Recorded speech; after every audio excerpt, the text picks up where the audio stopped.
Hi everyone! A couple of people asked me to do a video to better explain my draping for novices tutorial, and that makes sense because draping is so abstract to read about that it's better to see it for yourself. And just as a note, I'm not a professional.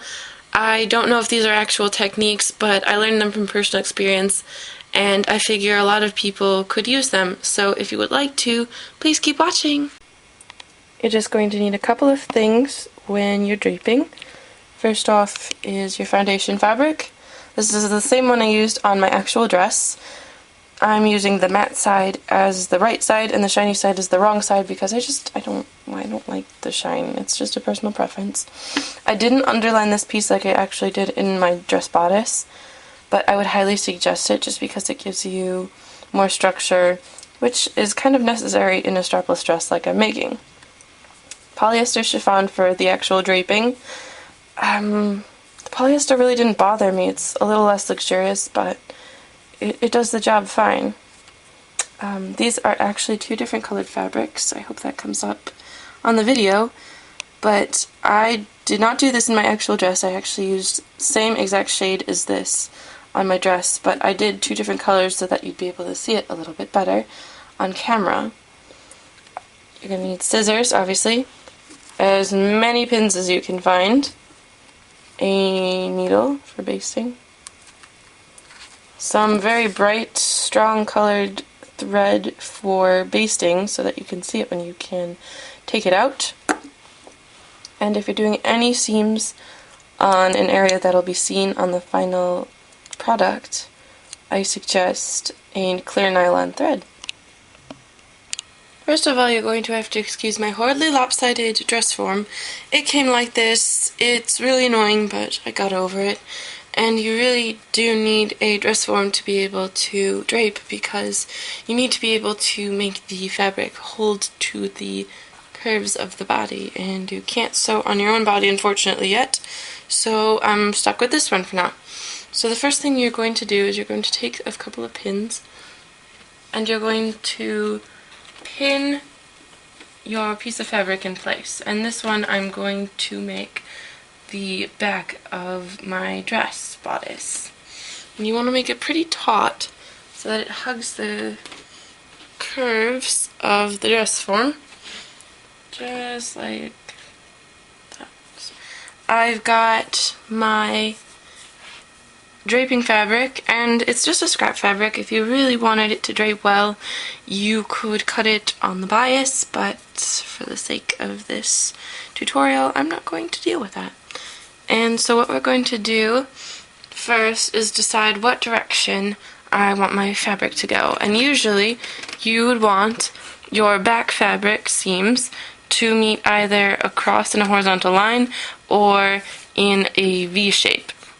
And I really like the V shape. I think it's really pretty, so we're going to go with that today. So I'm going to take my fabric and I'm going to kind of get the feel for it. I'm going to hold at this like fulcrum point and sort of see where, if I pinned the fabric here, how the drapes would fall, how exaggerated the V shape would be. And I think, at least for this tutorial, I'll go for a pretty exaggerated V. And I like where the folds are right now and the shape they're giving my back, so I'm going to put a pin here. And I probably want to pin it twice because this area is going to go under a lot of stress. So I'm just going to kind of pin it, and you can play around with it for a few minutes, hours, like I did the first time. And now you're going to see how the fabric lays, and you can see, that's really pretty.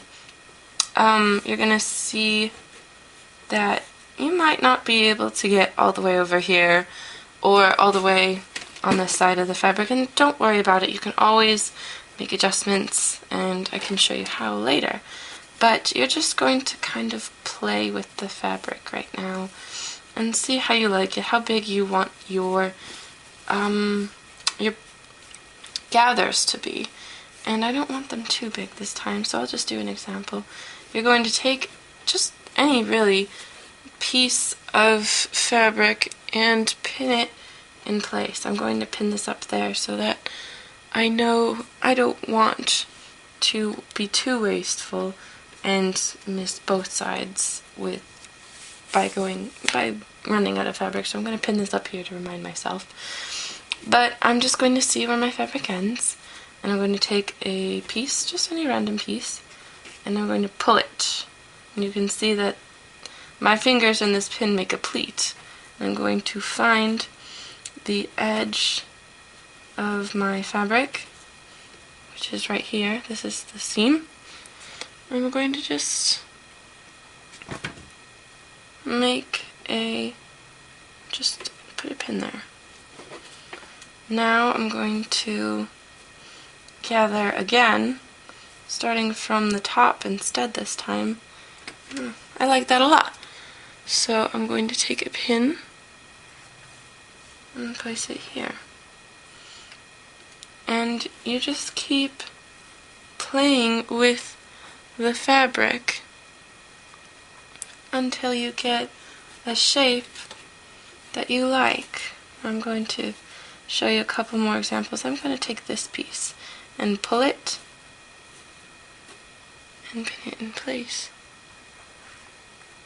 This is a little bit more of a wild ruching than I did on my actual dress. Mine is a little more orderly, more pleated.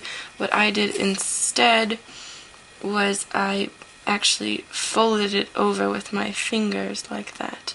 But you can do whatever really suits you, and keep playing with it, and just take your time. If you need to go back and readjust from the very beginning, that's completely fine, which I might do since I'm running out of fabric this direction, and just come back when you're ready. As you can probably tell, I had to do the pleating again a second time because it was bothering me the first time. Okay, we're getting a little up close and personal with my draping. You can see the draping stitches I've been talking about. And it's finished everywhere except here where I need to fix it. But it might have been confusing when you read the tutorial what I said about when you're out of fabric, when you don't have enough to reach the seam, which is here for me. Actually, I ran out of where did I run out of fabric? I ran out of fabric here. And if you can see the two edges. What I did to fix it was I finished draping this piece of fabric here, this piece here. Then what I did was I laid the next fabric on top of it in the same direction, and I made a fold like this, and I folded it over the raw edge, and I'm going to sew it with clear nylon thread when I'm done with the dress, and it'll look like just one of the other folds. I actually did that here, where one piece of fabric is going this way, one is going this way, and I actually have little clear threads, and you can see where I've already sewn it so that it won't show when I'm wearing it. It just turned out marvelous. Now all you're going to do after you finish pinning is kind of trim the edges of your fabric so that it's not so crazy with all of the excess draping fabric that you have. Now you're ready to start to baste these two pieces of fabric together. I'm going to go over the fold just to make sure that it's secure, and if you need to, you can backstitch. So you're just going to keep sewing like this all the way around the piece. And you see here how the fold isn't completely held by the string. So what I'm going to do is going to backstitch that one. So I'm going to go back over the fold and through it again, just to make sure that it holds in place when I remove the pins. Now you see the pins go kind of crazy when you're working with them, so just kind of take them out as you go. It really helps. Here we go. I'm just going to finish this last a little bit. And you can tie a knot if you want at every seam, but it gets kind of tedious. So that's how you sew it. I'm not going to sew the whole thing because I actually have a dress to sew, but now that you see it, you can get a better idea of what I did with each piece for the back and the front of my actual dress. And I like to baste, if I can, in the seam allowance so that it's not as, it's easier to find once you've sewn the piece permanently to the lining, to another piece, etc. I hope you enjoyed this tutorial, and I hope it helped a little bit more to understand my little tips and tricks about my first experience with draping, and just wanted to say good luck to anyone who's trying this for the first time because of me. It's really not as bad once you start to get the feel for it. It might take a while, but please don't give up. It looks brilliant whether you do it in polyester, silk, whatever, and it turned out really well.